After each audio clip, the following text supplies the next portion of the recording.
All right, folks. This is going to be a fun one, I think. We're back. I say we're, but you'll notice it's only me this week. Rich had some pressing engagements that I think involved, I don't know, probably, I don't know. I think he's in Vegas, and what happens in Vegas stays in Vegas. So I'm just going to say all kinds of crap to screw with his life. So he can mess with me about that when he comes back. So, but in the meantime, I'm Les Garner, artist and writer on numerous different comics. Usually we have my buddy Rich Davis here, but this week we've got the guy who actually does all the work. I know he's going to watch this, so he's going to see this stuff. And what we usually do on this show each week is go through with some guests who are also artists and writers in the comic book industry and hit them with some fun questions about their working relationships and really kind of poke at them to see, because there's a lot of frenemies in the writers and artist camps, and we poke at them to kind of see, if we can get a little friendly rivalry started with people, to find out who does, who is the most vital in the pipeline of getting a comic book done, the writer or the artist. And I'm one of those jerks who does both. So I guess I'll play both sides of the coin this week. So I believe we have with us Mr. Alin Silverwood. So Alin, you want to join in here? All right. How you doing today, man? I'm okay. How are you? How about yourself? Good. So tell us a little bit about yourself, man. What do you do, and what are you doing in comics? Well, I started for work in comics at Marvel Comics on the editorial staff, and worked on titles like The Incredible Hulk and Ghost Rider and She-Hulk and G.I. Joe. Wrote a few short stories for them, and then I went to Hollywood and did work for Paramount Pictures on, home entertainment for things like Star Trek and several big movies and several small movies and things like that for several years. And then I went to work for Mattel, worked on Hot Wheels for a number of years. And all the time, after I'd left Marvel, I really would like to get back into comics. So I found the indie community was doing these things all over the place, and I found Kickstarter, and they're doing things, and it's like, oh wow, I can do this. So I started putting out my own comics, like finding guys that I could hire to help me do it. I had the concepts and my own designs and my stories to tell, but I needed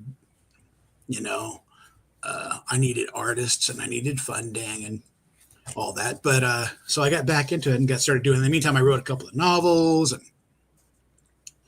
and so basically I'm a writer. Writer and an editor, Writer and an editor. Okay. Well, I can't draw. You can't draw. Embarrassing. Yeah. I mean, I can art direct, but I cannot actually functionally make my hand do the things that need to be done to perform good art. I see that a lot with writers. I've known a lot of artists who are closet writers, and a lot of them aren't very good.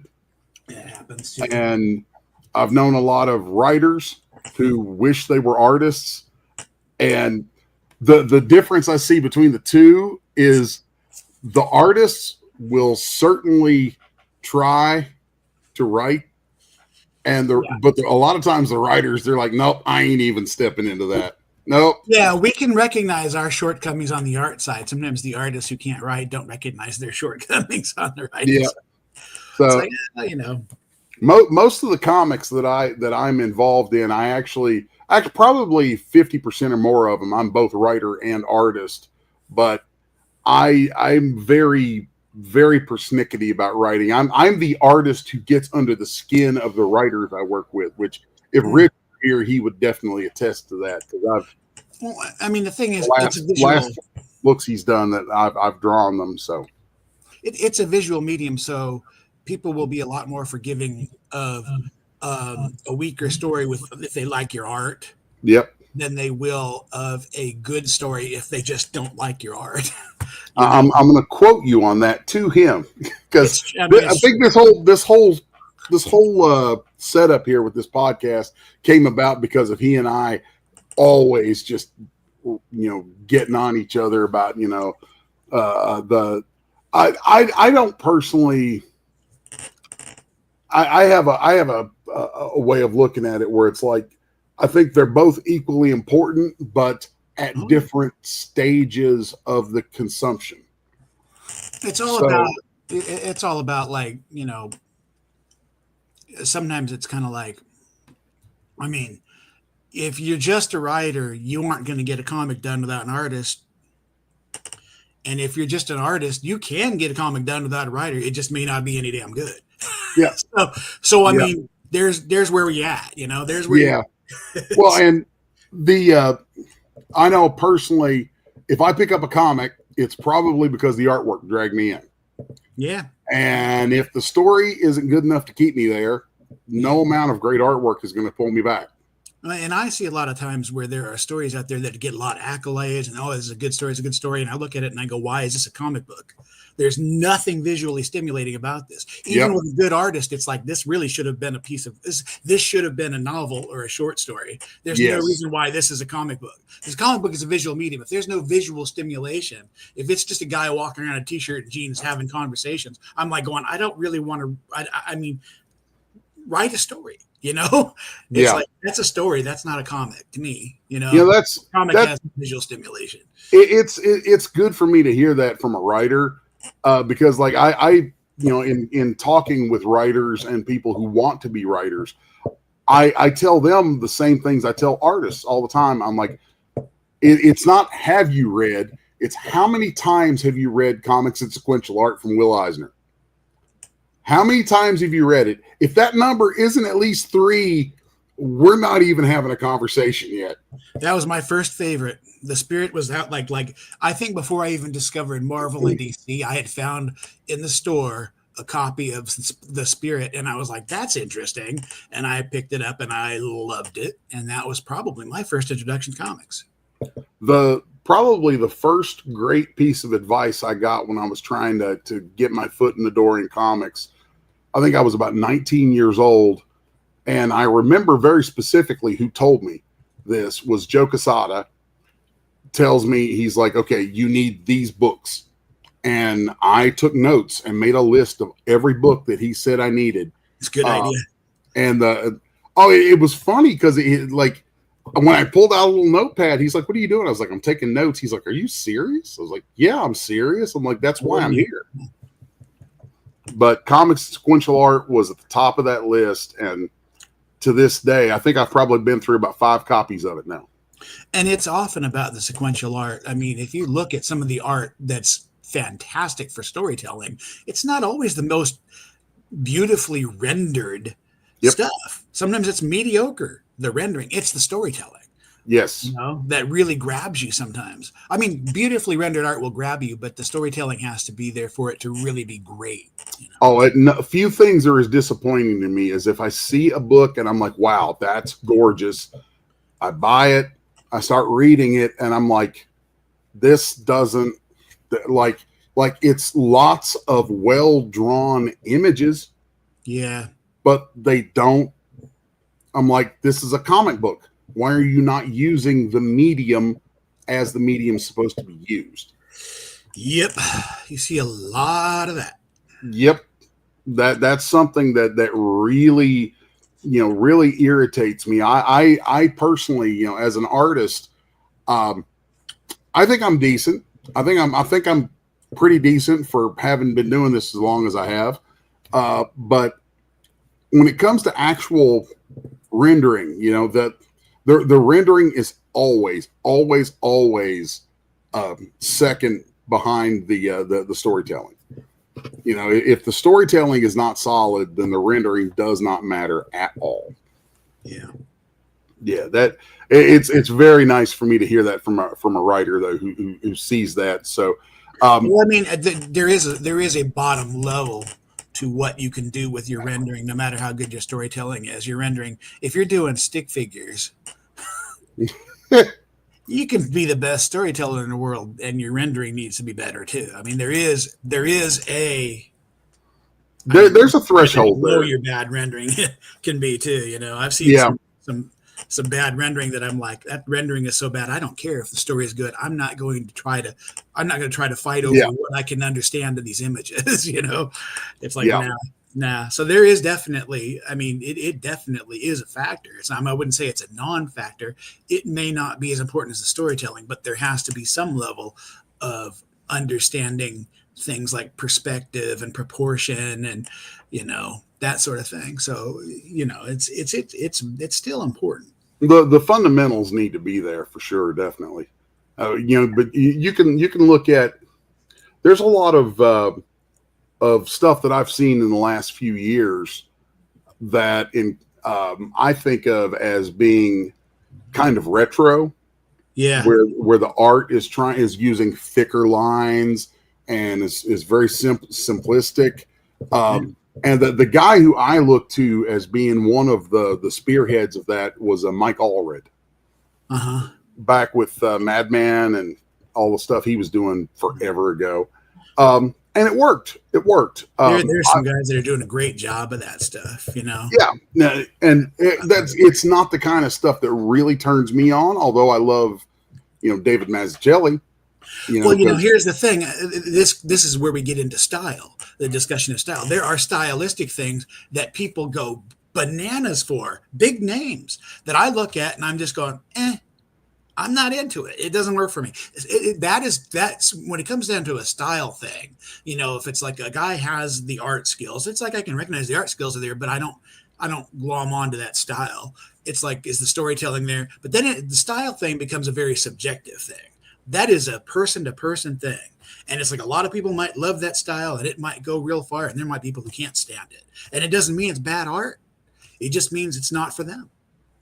You don't want to say somebody's a bad artist just because you don't like their style. If you can see that they clearly have a command of what they're doing, there's a lot of guys that are big names and stuff that I'm like, I just don't like their style. It's just not my thing. But Yep. But I'm not to say they're much, not a great artist. It's just not my thing. yeah. The fundamentals are always important, and if the artist doesn't have those, then it's like, just go back and study for a while, kid. Yeah, I know. It was funny because like one of the big things that we used to see up at Marvel, and I still see, I swear to God, the hardest thing, and then I find that when I try to draw, this is hard for me too. Proportion is so hard. That's got to be the hardest thing to master. It like people would always have a weird thing with proportion. It's like, why are his thighs so short? Why is his face so long? Or something like that. They can even get perspective better than proportion. I think a lot of times, like there are some basic rules that you can follow that will make that stuff very easy to remember. Yeah, but a lot of us.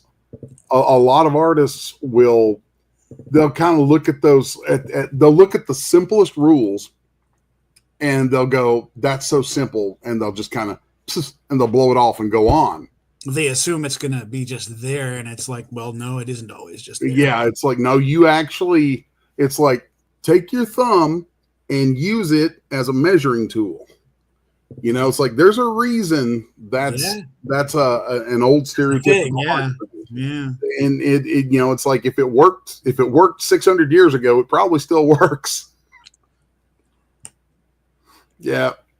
Well, I'm going to get over into some of the spicier stuff for a second because Rich always likes that crap. And I'm like the most laid back guy in the world with this stuff. And he's always trying to get people to like go back and forth. It's like, oh, the writers are more important. No, the artists are more important. He's always into that stuff. But so I'm curious. Let me take a look through my notes. I got a couple of things put together. Oh my God. I had some questions put together. I was like, what would Rich say? There's one. What would Rich say if he were an artist asking these questions to a writer? Because he always asks the artists terrible questions from a writer's perspective. And so there was one of them I had up that was how much of your job is actual writing and how much of it is staring at a wall waiting for the magic idea fairies to show up? Oh yeah, yeah. Um, how much of it, as a writer, how much of it is cogitating versus actual writing? Yeah. Is that what we're trying to? That's the thing. There is more time spent cogitating. More time spent trying to like how do I fix this problem in a story? Like how okay, like here's my story, here's what I want to do with it. Here's some of the stuff that I want to do. And how do I connect to that in a way that makes sense? And how do I overcome like now I've got this thing and I'm like, oh, this is a cool thing, but it presents a problem back here with another cool thing that I like. How do I get from this cool thing to this cool thing and solve that problem so that it makes sense? Um, Comics is it's pretty easy to do in comics sometimes because sometimes you can just dummy something up. It's like, there's a lot of junk science in a lot of our comics, and sometimes you can get away with that. Sometimes you can't. There's my professor in college was very fond of pointing out the difference between being realistic in your story versus being believable.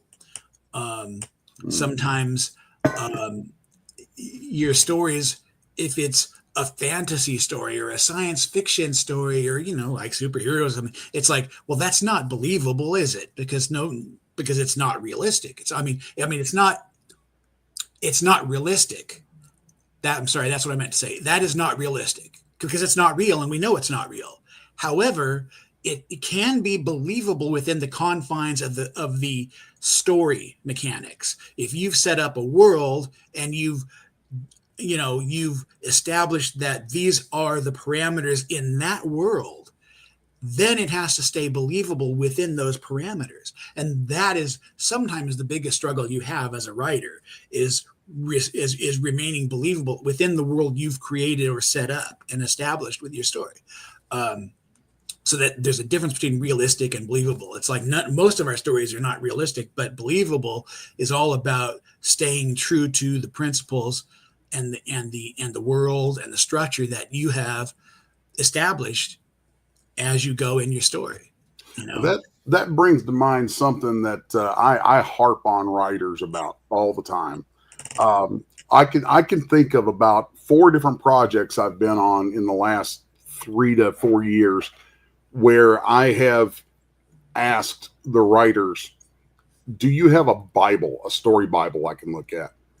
Because if you do, as an artist, I'm like, please let me have that. Because before I get into the script, if you have a story Bible, then I can already have familiarized myself with the characters, the settings, specific props, things like that. And I probably want to go ahead and do that just to have some early design sketches and things built up so that, that kind of thing. And I'm wondering, is that something you do for your books? And I have, it's a loose Bible. It's like, I will definitely have like notes for my characters. I will definitely have an overview for my story, like where this is going, what are the important elements. I will have all of that.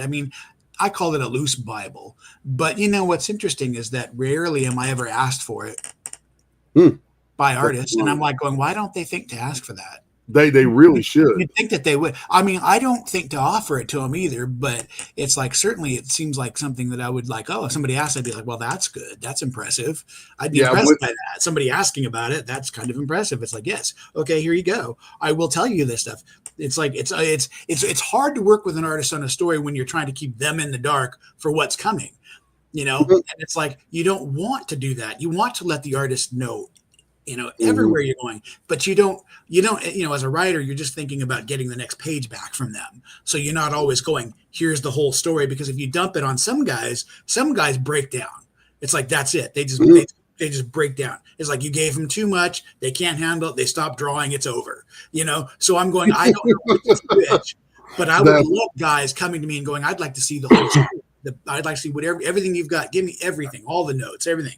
I could be like, then I'd be like, yes, absolutely. If you want that, you can handle that. I'd be happy to give that to you and share that with you. But I'm not going to throw it at somebody on the off chance that it's like too heavy for them and they break. Honestly, a lot of guys are very fragile. It doesn't take much for them to just kind of go, now they're in the weeds. And it's like, no. Just look at what I wrote on the page, because I write everything on the page. When I write my plot script, it's all there. That was another thing I was going to get to, because you said you worked at Marvel. Yep. And, like I still use the old lingo of, Marvel style and DC style referring to scripts. Mm-hmm. And I've had some people who give me, a very super tight, very tight, aggravatingly tight DC style script where like crap, like I could tell you where the loose paper is in the wastebasket in the corner of the room. They're going that far with it. That's also an irritation as an artist, is like when a writer, you could tell they love their world and they're so into it that they've written all this detail. And then when it's just impossible to put all of that into a given panel, that's and they bad get upset. Writing. Yeah. You can't. I see guys come in with stuff at me, like stuff that I'm editing, and it's like I'll get this stuff from guys, and it's like there are at least 3 or 4 different actions in one panel that they want, and it's like this is not a motion thing. This is a series of still images, and you're asking for 4 things to happen here that cannot possibly happen in a still image, and it's like it drives me crazy. I don't know how to, like an artist, and it's like if I threw that at an artist, I would be like ashamed of myself. I'm like, how does an artist look at that and go, I don't know what to do here, because you've asked me to do, in one panel you've said that John superhero lands, picks up a car, throws the car, and turns and says something to somebody. And it's like, okay, first off, you can't do all that. If it's an action landing and it is separated by a comma or an and, then that's another panel. Pretty much. Sometimes, being a little snarky about it there, but yeah, for the most part, it's you really don't. Sometimes you're also jammed as the writer. Now, coming back to the writer side of this thing, sometimes you're jammed up and you're going, I've got to make this much story happen by this point in page count. And I'm going, okay, what can I do? How much can I possibly get into this panel that can be one action, or it can be done with one image? It's all about one image portraying as much as it can possibly portray. And so sometimes I will get very specific about that. This image needs to be this. I love to leave a little wiggle room. And of course, even with my artists, it's like they can come back and suggest stuff in the layout stage. It's like, what about something like this? And I might say that doesn't work because here's why, and it relates to something somewhere else that's important, or maybe it works. Great.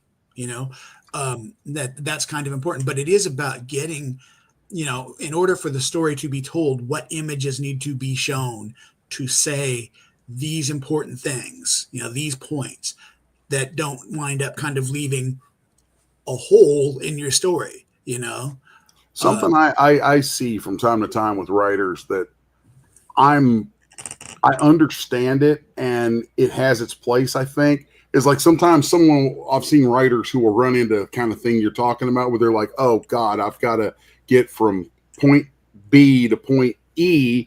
Well, what's C and D doing in here, and how much room do I have to tell that? Exactly. And a thing I commonly see writers do with that is actually just like pop off a description of like 1 or 2 images and call for like near splash pages that they're going to put basically a lot of text into. Yeah. And I've seen it work. On occasion, it can, but It's I'll tell like, you, here's the thing about that. It's really funny. I have gotten into some hot water with this discussion. Now we're talking about, you want to talk spicy. Here's a spicy discussion for you.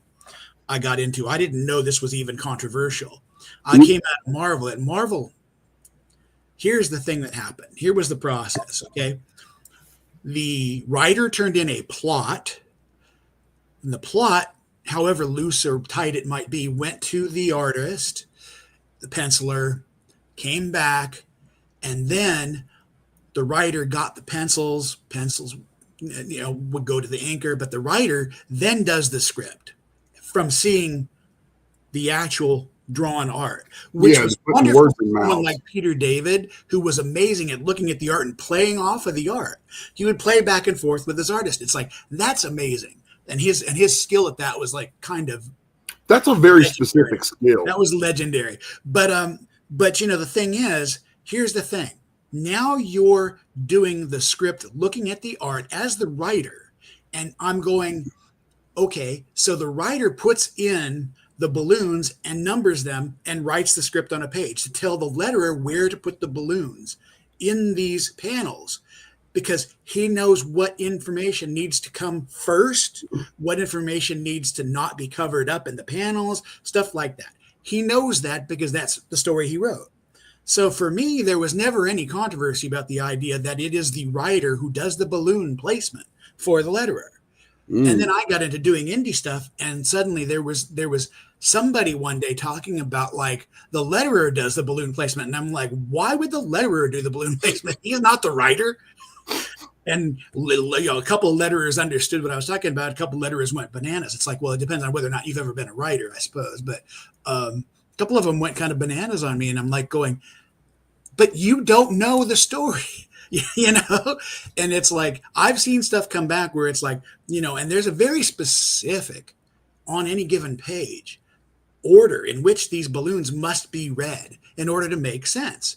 And if there's anything that doesn't quite get out, and of course, sometimes fitting things in becomes very difficult when you get back from the artist a page. It may not have left you quite the room you needed over here, but you have more over here. So now you have to restructure your balloons and your script. So that becomes a thing that only the writer can do. Mm-hmm. I think it's important for the writer to at least have a crack at doing the balloons. And if letterer can come back and say, well, I could put this here, and then the writer can say, well, yes, that works, or no, if you put it there, then it comes out of order of what has to happen in the next several balloons, or something like that. So there's definitely got to be some writer and editor for what is the word I'm looking for? They've got to do a little bit of the forecasting for where these balloon placements are going to be. Mm-hmm. And that's in my mind, and I don't think that's negotiable. It's important. To pick on the artists a little bit, something that I find artists, because I've done some art directing and things and worked with other artists and stuff, and something that I see, especially from your more inexperienced artists, is not composing there's layers of composition to a page. There's the overall page and the flow that it needs to get to take you from the upper left to the bottom right. There's that. Then there's the flow within each panel. Mm-hmm. Yeah, absolutely. And then within those panels, there's the placement. There's the artist, depending on what the pipeline established is. I typically think of it as the artist needs to compose those panels with dialogue in mind, so that in these days, like a lot of the books I've worked on, it has been the letterer doing the placement, which has gotten on my nerves a lot. I don't think it's a good idea. Now, I know a lot of good letters, and there are letters I would trust to do it. Yeah, I'm not slamming letters in general. I'm just saying that in general, I think that your writer, your editor needs to have the first say, or the first pass at where these things need to be. But I think, going back to something you talk about, like artists not necessarily leaving room for balloon placement stuff. I like to put my script or at least my proposed script, in my plot. This tells the artist, if they're looking, where these balloons are going to need to be.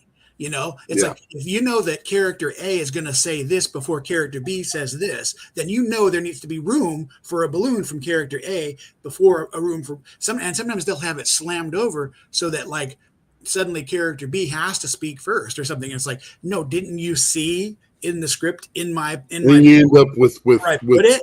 It's like tails going all over the place. yeah, you have to kind of circle it around and do. It's like pay attention to exactly what I've put in my. Don't just look at the description for the panel that you're drawing. Look at the script so you can think about where the balloons are going to have to go, because you need to know as the artist where to leave room for that stuff. You know, that's important. That's a part of the job. You know, Yeah. And I don't see a lot of guys getting that. Some guys are great at it. Some guys not so much. But you know, it's just one of those things that it takes time. You know, experience will help you with that sort of thing. I mean, some of these guys, like you said, they're inexperienced and they don't necessarily know that yet. And you know, somebody has to be patient with them and explain it to them. And patience is very important in working with talented young artists. You know, or new artists. Patience is to you know, as much as you can afford without tanking your project, of course. Yeah. Well, one of the things I think is really important when you're not, of course, coming out of a larger environment like a Marvel or something like that, I think is very, very different than working with indies, where typically you're going to be much more of a collaborative. I think probably more of a collaborative team, and you know, you've got to build that relationship.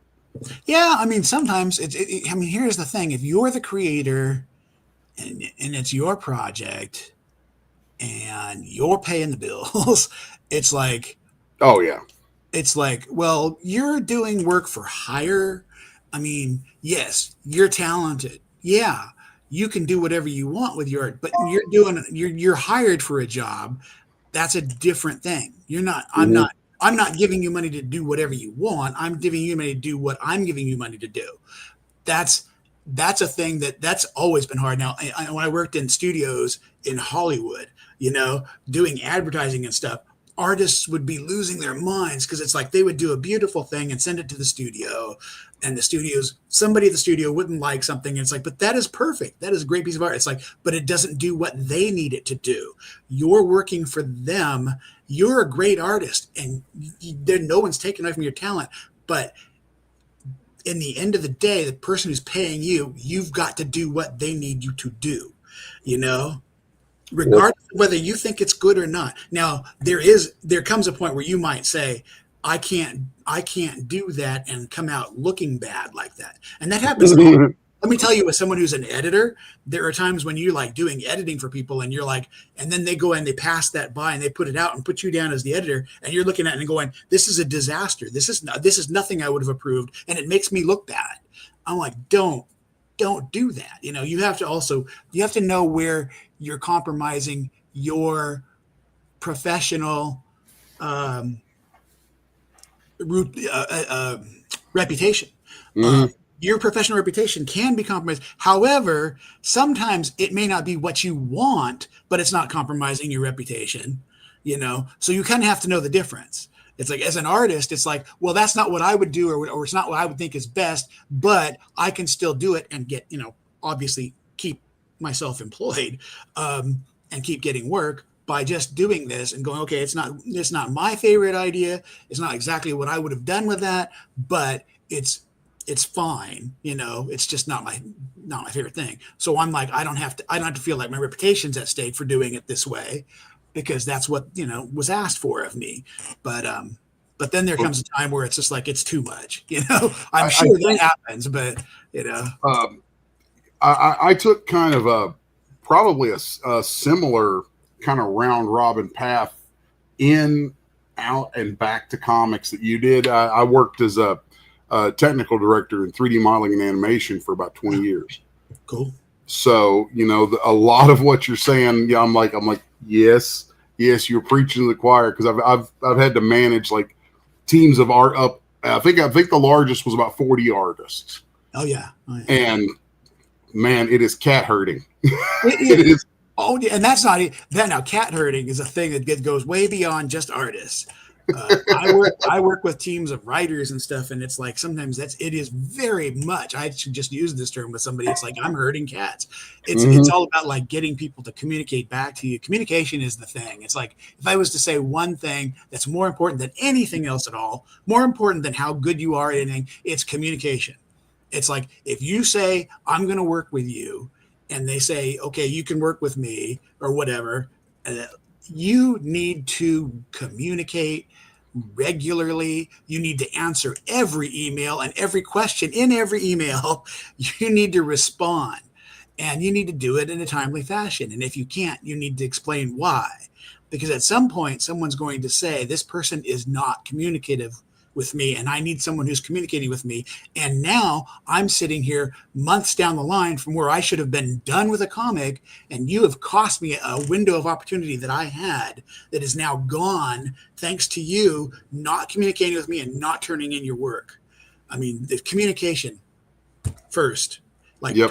communicate. If there's a problem, tell me there's a problem. And if it's a problem and a serious, real problem, that's great. But when that problem has passed, I expect you to get back on the wagon. And if you're not back on the wagon after that, then I'm just going, well, you were just using that horrible thing as an excuse to just blow me off. And then I'm just going to fire you. I've had to do that. I've had to do that a couple of times. It's like I gave a guy a little leeway. It basically tanked me for a whole year because he had a really bad situation. And I'm like, okay, I totally have to understand that. No problem. You fix that. And then a couple of months goes by and he goes, well, that's resolved. But now I have these other things that I got to do. And I'm going, but you owed me 2 pages, just 2 pages. And you are now telling me that I'm going to have to wait for these 2 more pages another 2 weeks, and then another 2 weeks. Okay, great, fine, whatever. 2 weeks go by and I'm asking for these pages, and then I'm not getting responses at all. No communication. It's like that lack of communication is where you die. That's the hill you die on. I'm sorry. That's I'll drop a personal story that kind of dovetails off of that. That's kind of my personal outlook on that as an artist.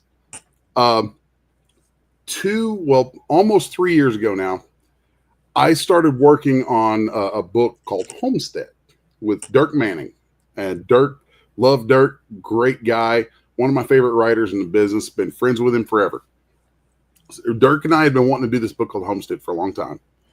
And finally got the script. I'm like, yes, this is awesome. Great. Start working on it. I end up in the hospital for 6 weeks from a double stroke.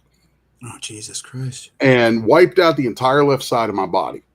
So here's the fun part. I was doing page layouts on my iPad as I was getting put in the hospital. Oh man. Well, that's dedication.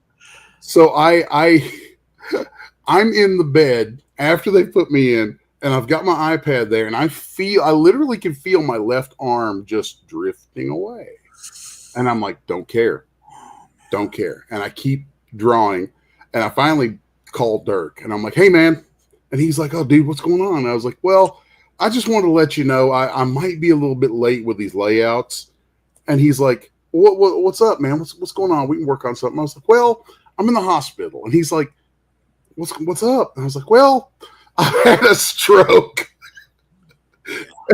and he's like, what? And he's like, pause the whole project. I'm like, don't you dare. I was like, right. I was like, don't you pause a damn thing. I was like, this thing continues. I was like, it affected my left hand. I'm right-handed, so I'm still drawing. I was like, this book will live no matter what. And I literally did the layouts for the rest of it. Was a 100-page graphic novel. I did the layouts for the rest of it while I was in the hospital for 6 weeks. Came out and rejigged my studio so that I could work one-handed and finish that book. And then we ended up getting we were a finalist for a Ringo on it. Wow. See, now most guys are almost nobody's that kind of dedication. Nobody. That's really rare. That's where that's the thing I'm talking about, where you've got somebody that's like, had a stroke or a death in the family or something. It's like, it's like you've got to go, okay, now how do I adjust the time frame for my project to work with that and give this person the time that they need as a human being? You've got to do that. And if you can't, then you have to work out what you're going to do. But it's communication. You're talking, but it takes both people talking to do that. Now, here's the thing. There's always an exception. There's always like something happens to you. You have a stroke. Maybe you go unconscious and they don't talk to you for a week or two, and they don't know because nobody's telling the person's hired you that you've had a stroke. They don't know. They don't know what's happened. For all they know, you just ghosted them. They don't know. Also, like now, this just happened to me recently. I'm guilty too. We all make mistakes. I had right at the beginning of the last Kickstarter I just finished up. It's actually still open for late pledges. I'm saying that now, but right at the beginning of this thing now, this is a project that took a lot of cat herding, like more cat herding than ever. And I'm talking about some great cats, but it's cat herding. And I had on another project of mine send me 3 pages of layouts to approve for him to proceed on. And I got that and went into this crazy ass Kickstarter campaign, and my life became 24/7 this Kickstarter campaign. And I forgot that I had gotten those layouts, and I just found them. The campaign ended, and I just found that email with those layouts so I could come back and say, yes, these are great, proceed. So the delay, is not the artist's fault. The delay is my fault, and I'm taking responsibility for that. I'm not going to blame somebody for my own, like I had a legitimate reason for being sidetracked, but in the meantime, my artist had no idea. What happened to me. He probably sees me working and doing stuff. Maybe he saw that I was nuts. He's been through stuff himself where I've had to kind of wait, and I can see what he's doing. He's busy. We have a pretty good understanding of where each other is with stuff that's kind of keeping us from focusing strictly on that particular project. But in a case like that, it's a thing where, you kind of got to go, well, sometimes stuff does slip through the cracks, and you got to look at that and go like, well, how often does it happen, and how damaging is it when it does? And versus maybe it doesn't matter. What I'm trying to say is I try to be as compassionate as I can be. I try to be as understanding and patient and giving about things as possible.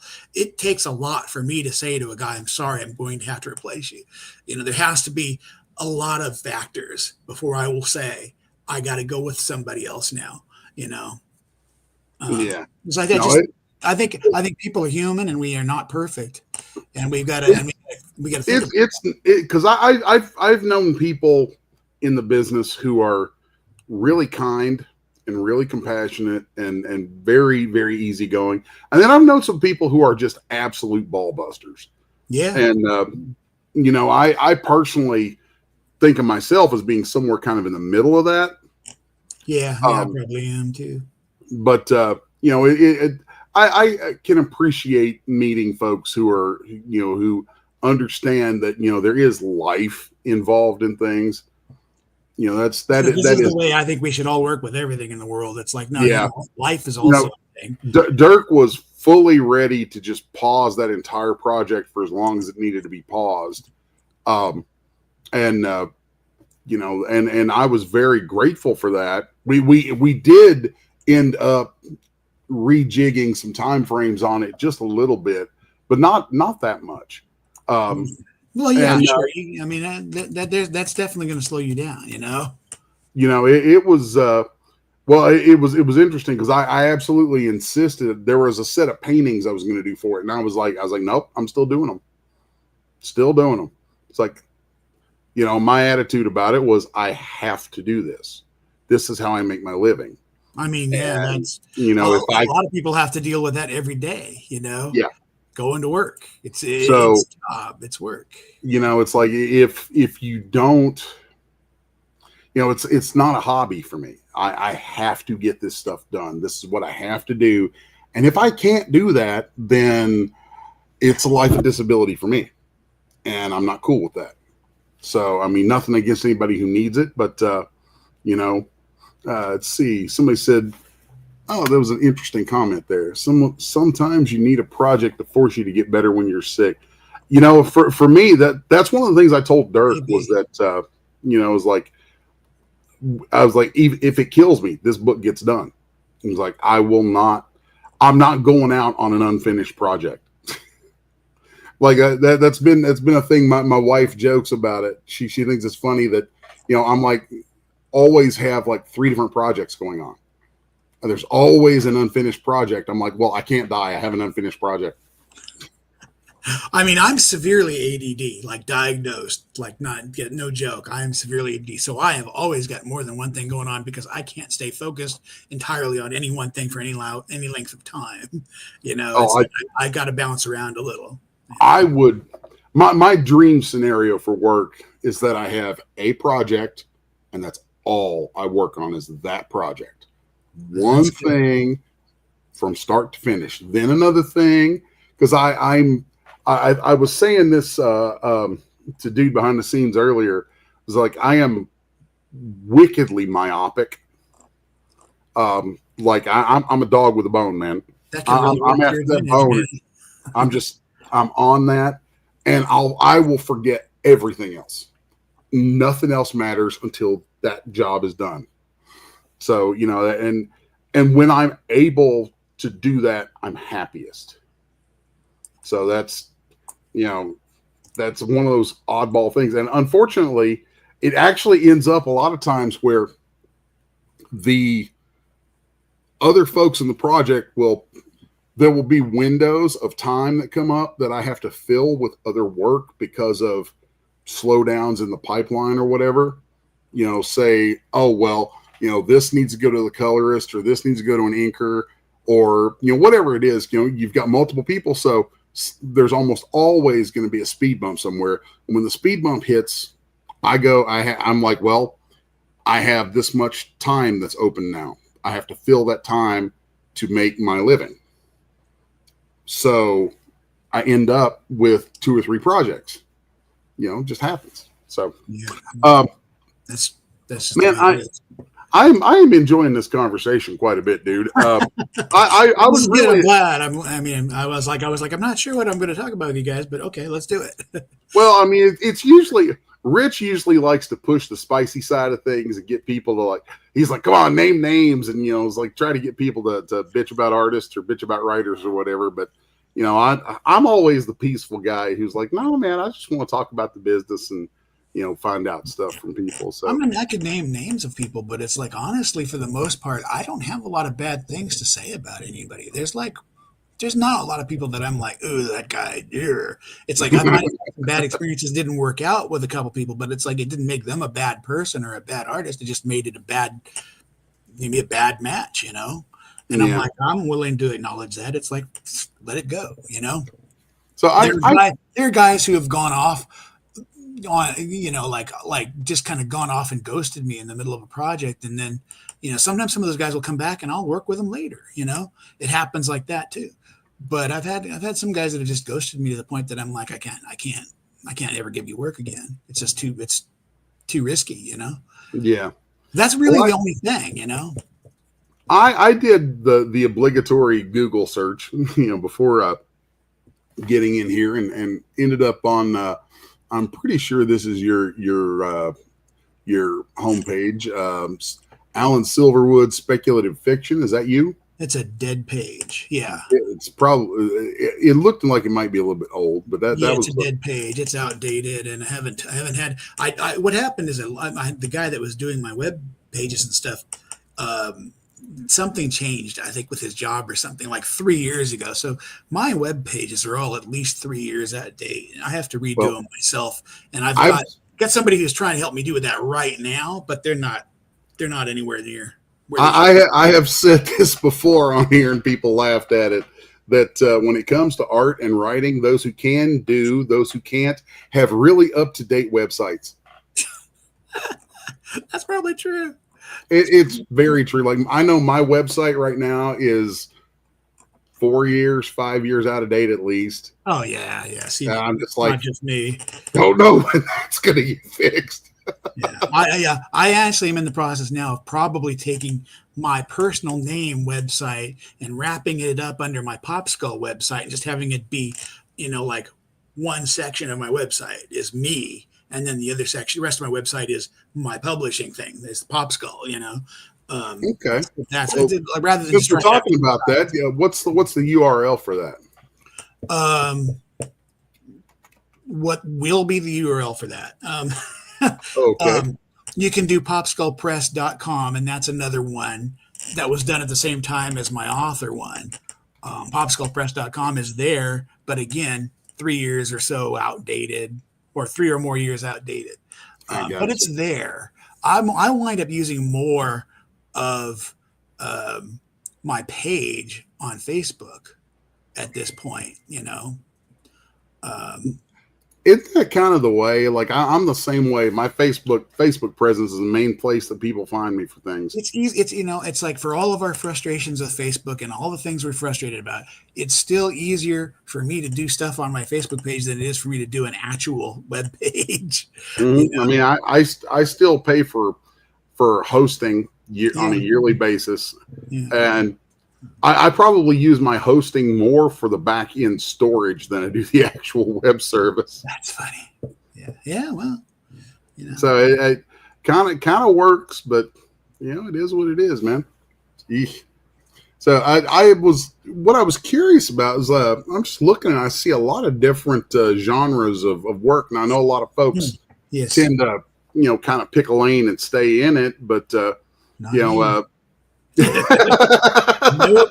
I'm not that guy. You're looking for that guy. I do epic fantasy novels and I do superhero comics, maybe some superhero novels. I've got a steampunk novel in the process. I had a steampunk comic that's fantastic going on.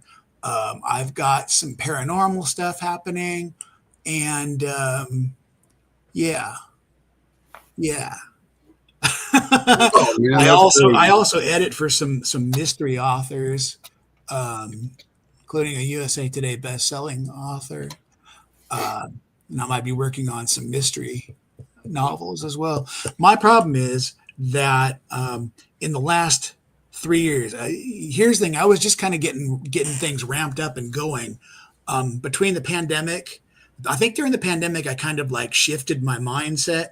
And by about 21, 22, I was like, okay, I've just done a couple of things right before the pandemic. The pandemic kind of knocked me off, and then I reoriented myself. And then in 2022, I got hit with 2 surgeries and then another surgery a year after that. So I had like 3 surgeries in 2 years, or 3 surgeries in 3 years, something like that. So I had all these surgeries, which I'm still You need never to find a better hobby. I've never recovered from the surgeries. I'm like my left hand is screwed up. You like who am I talking to?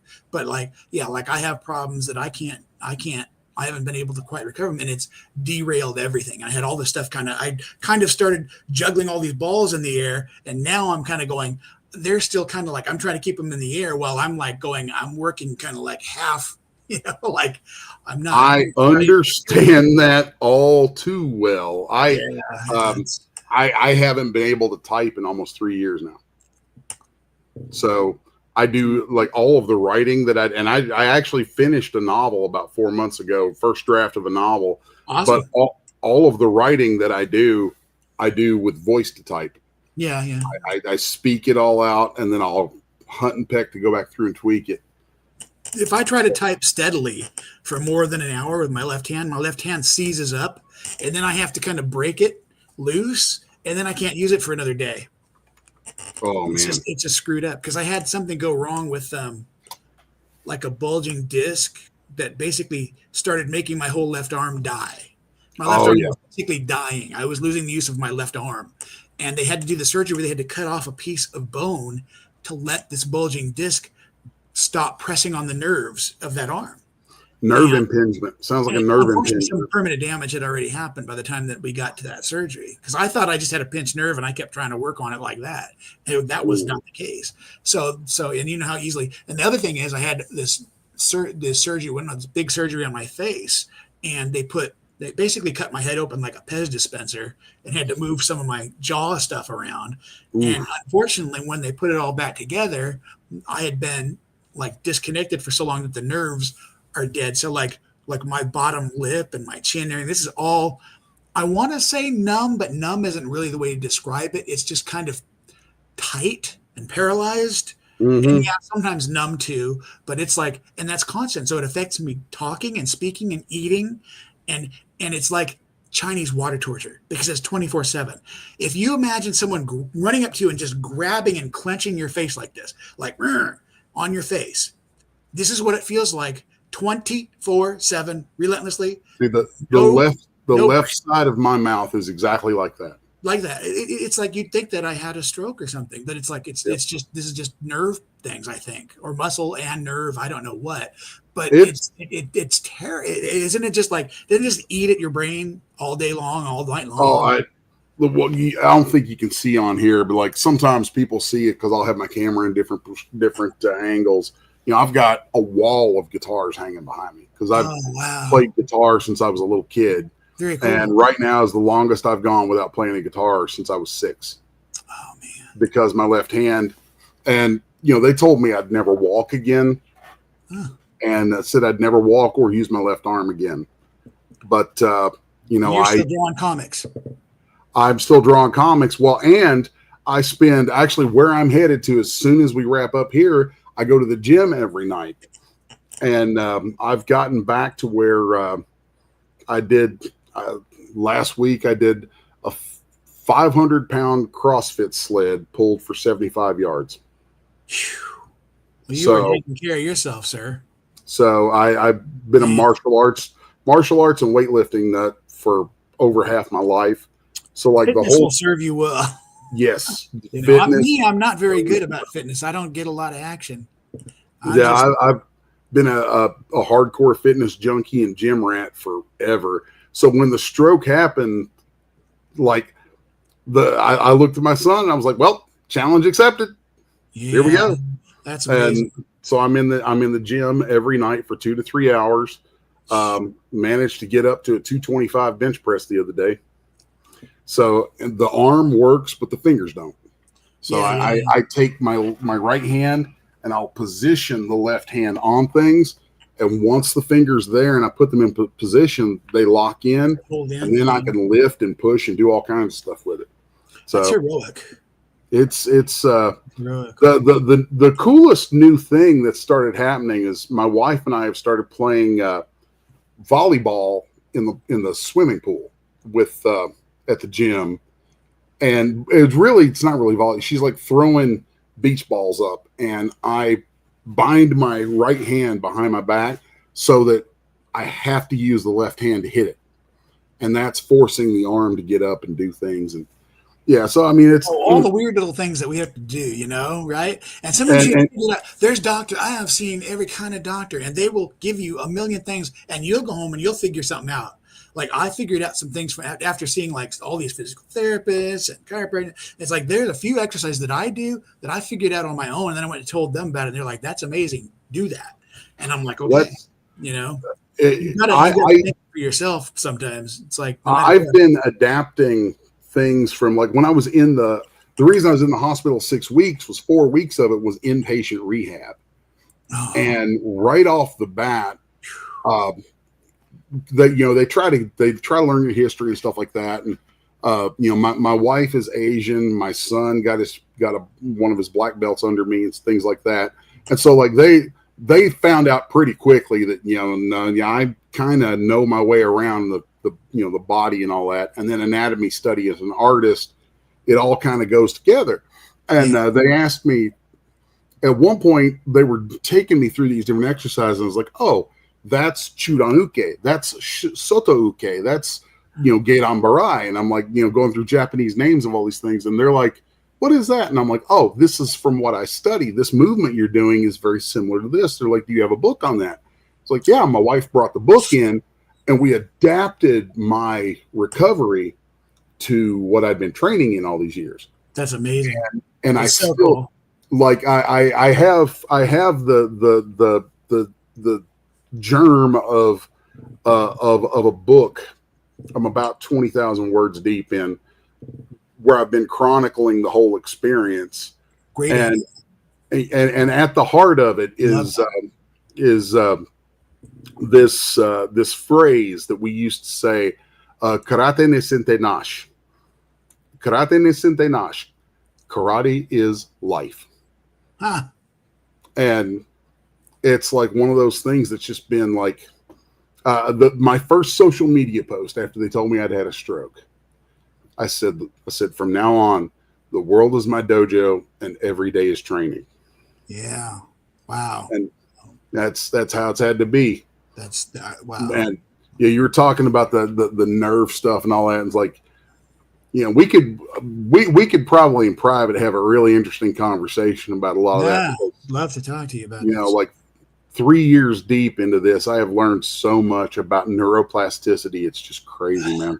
Right. And kind of a part of what you were just talking about there, the cultural input that this is why, man, this is why every culture is important. There's so many different things. It's like you can't discount that we might have overlooked something that another culture knows, and has easily accessible to them if we just pay attention to each other a little bit, Oh, It's not fighting one of about the things what we that can do was for each other. my my old sensei back in Cincinnati used to make all of his black belt candidates, his first degree black belt candidates would have to go read a book called the Bubishi.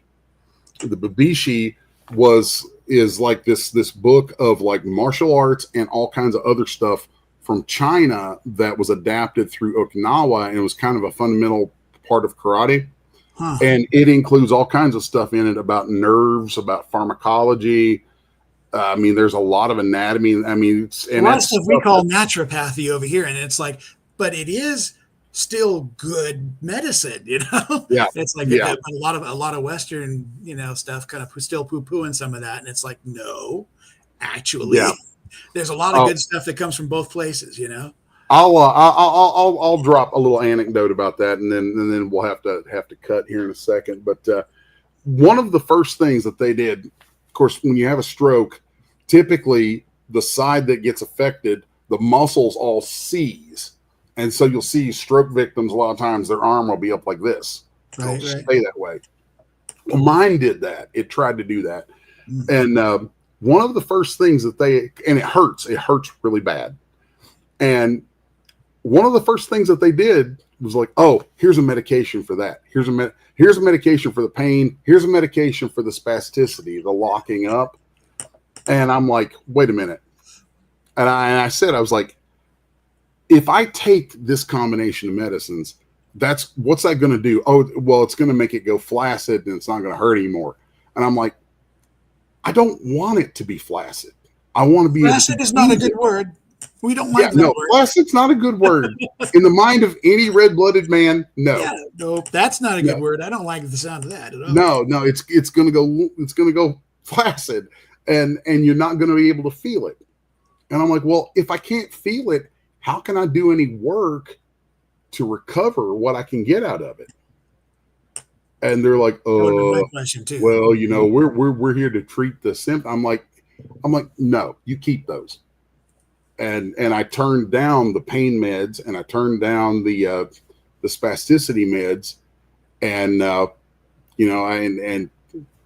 I end up talking to a lot of folks about the stroke thing, because when it's kind of a big thing, huh? It's kind of like the elephant in the room with a lot of times with things, and I talk to other people who've been through it, and I'm like, how serious are you about recovery? How serious are you? If you're serious, there's going to be pain. There's going to be a lot of pain and aggravation and frustration and depression and anger. It's going to be hell. They're going to offer you all kinds of things to make it not be hell. But if you want recovery, you have to go through the hell. There is no shortcut. What's that famous quote? Was it Winston Churchill? It's like, if you're going through hell, the only way out is just to keep going. The only real way out is to keep going. Mm-hmm. The only way out is through. Yeah. It's been a wild trip, man. Been a wild trip. I really did not intend to get into talking about that stuff. And you mentioned the stuff. Yeah, we're off comics here, but this is you mentioned the stuff with the nerve issues and things, and I'm like, holy crap, man. I didn't know who I was talking to. It's like, well, it's like you make me feel like, man, my little problems, but oh no, dude, everything can mess with you. It's all a matter of your level of tolerance. And it's like, I'm probably a wimp compared to you, but nah. Comparison is the thief of joy. It's a trite saying, but it's true. It is true. It is true. It is very true. We're unfair to ourselves when we try to do that, and it's like that's actually it crushes an awful lot of what could probably otherwise be beautiful art put out into the world because people are like not willing to share. Oh, there was a thing that my ex-wife asked me one time. She's like, how do you get the gall to just put artwork out there for people? What makes you think you're so, what you've got to offer is all that and then some? And I'm like, well, to borrow from Fight Club, I'm not a special and unique snowflake. Yeah. And by virtue of that, I know there's plenty of other people out there who are made up of the same flesh, bones, and crazy wiring I am, and they probably like some of the same stuff I like. That means something I make, they might like as well. That's exactly it, right? Mm-hmm. And who the hell am I to withhold my best from them? Yeah. I mean, I know there's people I'm not kidding myself that I'm the best person out there doing what I'm doing, but I'm also not of the mind that I'm the worst, And I'm like, if there's people out there who are maybe, no better or no worse than me out there doing it, then why can't I be out there doing it? It's something I heard. I can't remember who said it, but I heard this said a few years ago. And I can't remember the context of it, but it was this phrase said, the world is a poorer place for you, the ubiquitous everyone, not offering it their best. That goes to the heart of some of my philosophy for my whole life. I am like, how is it? And this I don't know that this needs to be political so much. It's just how is it that holding any person back from being able to achieve their best benefits mankind? How is it that you would hold anyone back? They used to not let certain people go to school or learn certain things, or it's like if you take someone, any given one out there, and you prevent them from achieving their best, you may be harming the human race. Don't hold anyone back from doing their best. Let everybody do the best they can do it, whatever they can do. I mean, we need everybody. We need all the balls in the court here. We need everybody playing the game. We need everybody in all the way. And it's like, we've got to stop trying to prevent people from being part of the team. And the team is human. The team is the human race. We got to stop. I came up. Some people can't be a part of this. Folks can forgive me because I'm filling in for Rich, so I end up blathering about this stuff sometimes. But the way that I grew up, I was born and raised in kind of the bowels of deepest, darkest Appalachia. Oh wow, yeah. And I didn't have indoor plumbing until I was 11. Wow. So how old are you? No, I'm 51. Oh yeah, you're younger than me. So 51. Yeah, I didn't have indoor plumbing until I was 11. And it's more about Appalachia than it is about your age. Well, the house that I was in had 3 electrical outlets. Wow. And we had right before I was born, my father built a manual hand pump so that we could pump water from the cistern into the kitchen sink. And I worked on a tobacco and dairy farm from age 5 to age 18. So, like, crazy. I'm one of those people who's like, I look back at like I've actually had to take my kids and show them where I grew up, and I'm like, no, this is where it was. That's the outhouse. Wow. That's the smokehouse. That's like, when you think about Appalachia in the early 1970s, early to mid 70s, it was closer to what you would imagine from being like the 1910s to 1920s. Like, my father was an older man. He was a good 50 to 75 years behind the rest of everything else. Huh? Yeah, my dad was born in 1919 and used to talk fondly about life before the radio. So it all of that to say it gives me a very weird perspective on lots of things. And I think I think that's I really feel like that's a part of what allowed me to muscle through dealing with the stroke and stuff the way that I did, because like I You had I to be tough. I feel like there's people. God, this is such a terrible thing to say.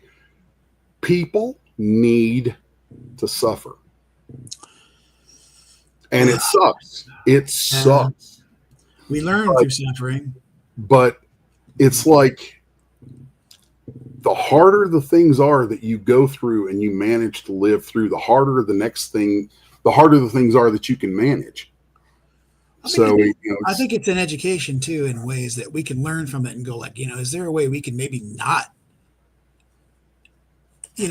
like maybe we can make that suffering less going forward, so that people will have to suffer other things and get and improve other things. Well, it's kind of a stage thing in my mind, but it's in the course in the course of my life, I've gone from not having a phone, like as a kid, not having a phone in indoor plumbing, to I wrote the specs for one of the first automated lip sync applications. So, I mean, you know who's going to be the guy, right? And I guess what pointed me to that, you were talking about, we were getting into the thing about people and offering their best, and I'm like, it's amazing how often people have no idea where value will come from. Yeah, you can't discount it. You can't. It's not fair to discount where value might come from. When I first tried getting into comics, I was 19 and I'd left Appalachia to move to New York. And oh my God. Big difference. And I lived in Eastern Connecticut because I had ended up with a weird situation where I could live with some folks who had a construction business, and I worked construction Monday through Thursday, about 12 hours a day, just mostly moving rock by hand. Then come Friday, I would get up, catch a train from Brewster over to Manhattan, take a portfolio and go into offices, pester the crap out of everybody under the sun, trying to get any editors who would look at me to give me a shot, absolutely getting shot down constantly. When all offices and stuff would close, I'd go down to Central Park, pull out a backpack full of art supplies and start hustling sketches of tourists for money. Awesome. And do that all night Friday night, all day Saturday, all night Saturday night. Sunday, I'd walk down to the Met, study for a while, then catch a train back and rinse, repeat. That's the first year of my professional life. And it was like, and in the meantime, you're just getting exposed to all of this stuff that you've never been exposed to, right? Yeah. Oh, I was like, like on the one hand, it's like I literally was going like 2.5, 3 days with no sleep, but I was like, why would I sleep? I'm here. This is the city that never sleeps. I'm here where everything happens. I have the opportunity to meet people, to draw, to learn, to study, to go to the Met. When am I going to get to go to the Met? I dropped out of college to pursue that, to do that. And I'm glad I did. I have kind of a weird opposite story of that. I grew up in the sprawling metropolis that is Los Angeles. Ooh. And big, wild, crazy ass city. And, like you said, in the early 70s, right about 1980, I was in high school. And midway through high school, my parents decided that they were going to retire and move back to a place where my father had lived, which was Missouri. Woo, not far from where I'm at now. Right in the 80s, we went to this small town it's not so small now. It's a real tiny little town. I went from Los Angeles to a town of maybe 10,000 people in the middle of right in the middle of the Ozarks. So I went from the big everything to this small, simple, quiet, slower paced, just chill. And it was honestly, it was an amazing experience too, because you got a new perspective. It's like, I swear perspectives are great, getting different Hmm. perspectives, getting outside of your own perspective. More people need to do that more often. Oh yeah. Travel, go see a different thing, spend a little time there, get a different perspective, see what it's like. It can really change everything about the way you think about everything. I lived in different cities for 25 years of my life, starting, with uh, living I say I moved to New York. I was actually a half hour out of New York, and which might as well be. And, there I've lived in Cincinnati, Indianapolis, number of nothing near as large as New York, but still, large cities compared to what I'm used to, what I was used to growing up. And, when life took a weird turn a few years ago and my first marriage ended, it was time to come back home to Kentucky, man. I have never been to Kentucky. Man, there's a governor of this state. He was governor when I was a little kid, named A.B. Happy Chandler. Happy Chandler. Weird name. That sounds Happy familiar. Chandler. Like maybe I've heard Yeah. this. And I always mention him to folks because there was this great quote that I love from him. And he said in all his travels throughout the world, he had never met anyone from Kentucky who wasn't either dreaming of home or on their way back there. Huh. Interesting. Yep. Kentucky is an odd place. I will. It is. Well, it certainly gets that odd reputation, doesn't it? I live. I live in what I call the other Kentucky now. Okay. I'm in the western tip, but I grew up literally 6 hours straight east from where I'm at right now, and my father used to joke when I was a kid. He'd say, "Son, there's two Kentuckys. There's Eastern Kentucky and there's Western Kentucky, and they both hate Louisville." Yep, neither one of us want to claim Louisville. Well, that's fine. Yeah, Kentucky, Eastern Kentucky is deep Appalachia, and it's very different than Western Kentucky. But the whole state is, I love it here. So it's interesting. Yeah, I'm actually 2 hours from St. Louis, 2 hours from Nashville, 2 hours from. I'm like 2 hours from everything. It's a goddamn anomaly. 2 hours from everywhere. It's wild. I mean, it's like 6 hours from Chicago. But, that's Chicago, and, rarely will I set foot there. I don't like Chicago. I always say I've been in 40 states, probably 40 states, 40 of the United States. And of the 10 I haven't been in, they're all, of the 10 I haven't been in, it's everything east of Texas and south of the Mason-Dixon line. Oh, you're talking like, my stomping ground, man. That's pretty much the only places I've never been, other than I have not been to Alaska or Hawaii. Everywhere else I've pretty much been or been through. Yeah, where I live, this was one of the big things for me after the stroke was, can I still hunt? Oh yeah. And first deer season afterwards, I had rigged up a tripod to be able to shoot from, and brought one home. I was thinking if you could put your hand on a weight and do weights, and you could probably. Yep. And just this year, this past deer season was this was fun. It was a Friday night for date night. Took the wife and took her deer hunting, and we got one, and we spent the evening. We spent the evening skinning it, butchering it, doing it all ourselves. And I tell you what, man, it's one of those things a lot of people think of as it's a really strange thing to a lot of folks, but man, that's a bonding experience. I mean, it's real human life, and people tend to forget that, I guess, because most of us don't have to do that. And it's like, well, Well, That doesn't make it not a thing. Yeah. when that first season after the stroke, she's like, "You don't have to do this." I was like, "Yes, I do. Yes, I do." I'm like, there's just this principle. I need to know that I can still go out in those woods and bring home dinner. It's ingrained in you. Oh yeah, yeah. I Absolutely. Yeah. Rich jokes with me all the time about being a Neanderthal.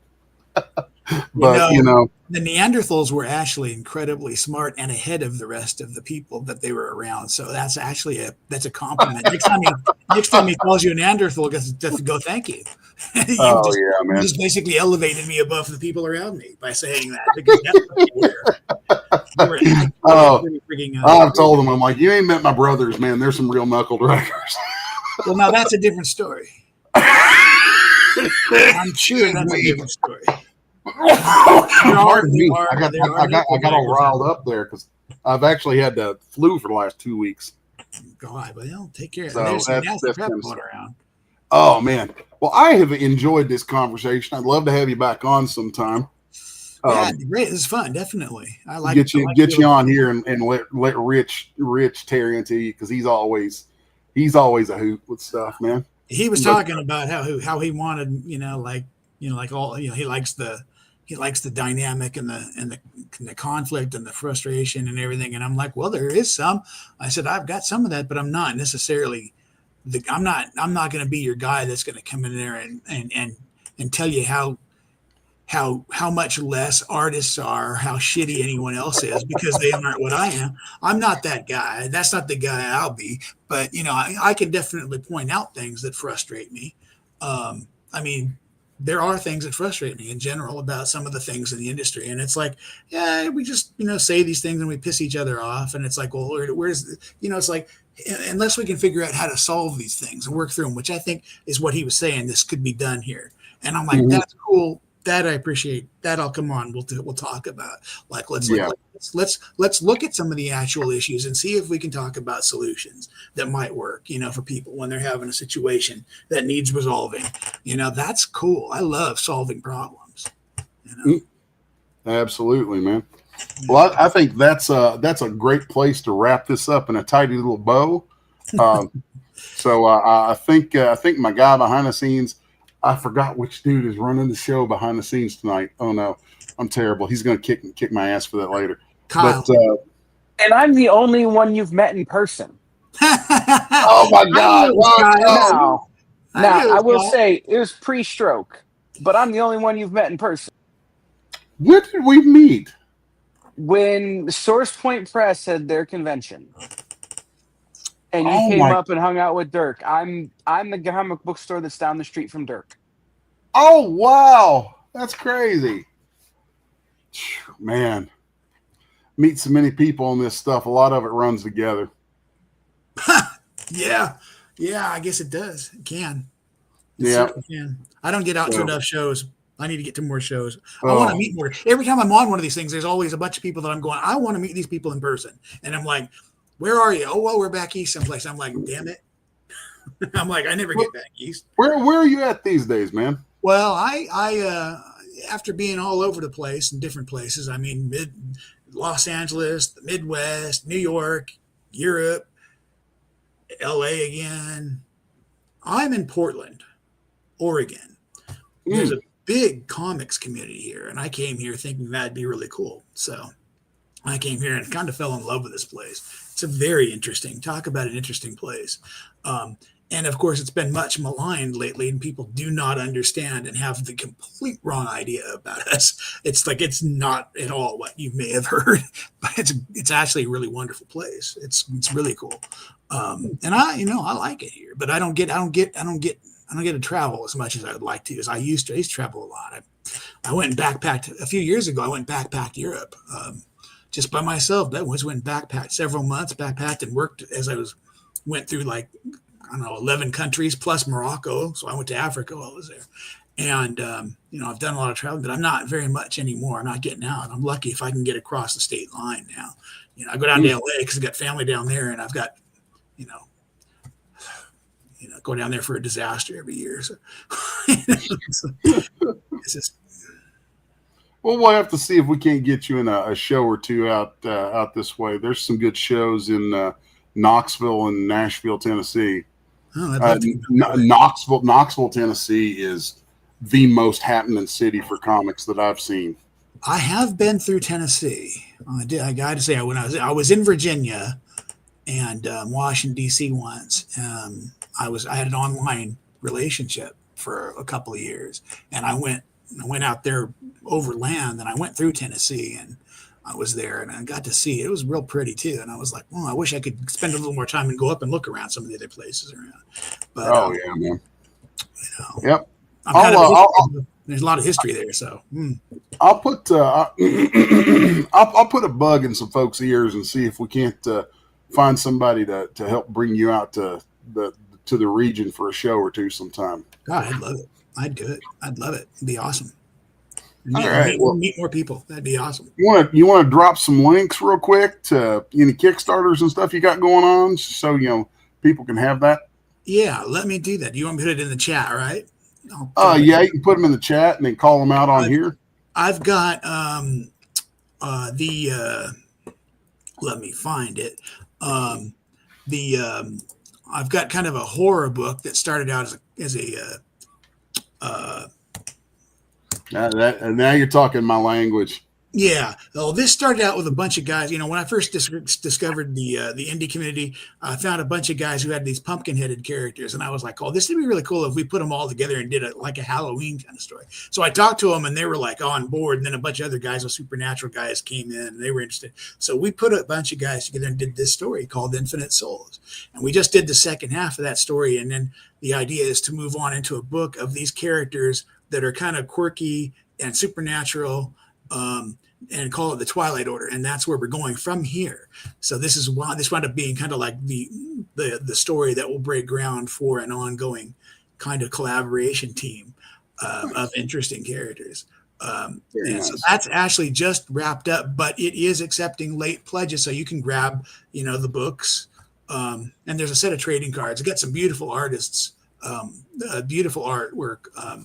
Done by some of our guys, but the guy who did the trading cards of our main characters, Dale Yaddo, has a great character in the book named Seance, and she just joined us at the end of the first book, but she'll be hanging out with us. Dale's a great guy, really talented, but I'm just working with so many guys that are like indie creators who create characters or do books, and they're just fascinating. It's so neat. I'm just overwhelmed by like how many guys are just so interesting and so creative, and I love that. So this is a result of all of those creative minds, and all of their stuff kind of coming together into a story. So it's a real fun story, and there's going to be more where that came from. Cool. And that's the one I just dropped. That just wrapped up. I've got other things still in progress. Some things that were kind of sort of delayed, but they're going to be back. 2026, I could potentially have 4 different things released if 2026 works out really well. I'm kind of personally struggling right now. My whole life, I started working when I was 16 years old, like job, paid out in the world kind of thing. And I have never been out of work for more than a couple months until recently. I've been out of work now for over a year, just working on my stuff, working on my own company. But as far as having an actual day job, I haven't had one now for a long time, and it's starting to hurt. So I'm kind of desperately punching around for something to do, and I'm like, something's going to have to happen like pretty darn quick. So we are in tough times, lean times. I understand that now. Yeah. Well, I clicked on the Kickstarter. It looks pretty interesting, and I'm going to give that a look through. And hopefully folks watching will do the same. Yeah. So let me know if there's anything that you see or that you're interested, because there's still some potential for some stuff that's not necessarily on the late pledges that can be worked out. If you're fascinated with some of the ideas, nice. There are some things. Let me know. Very cool, man. Touch. Well, Mr. Silverwood, it has been awesome talking to you. Kyle, you want to take us out? Thank you.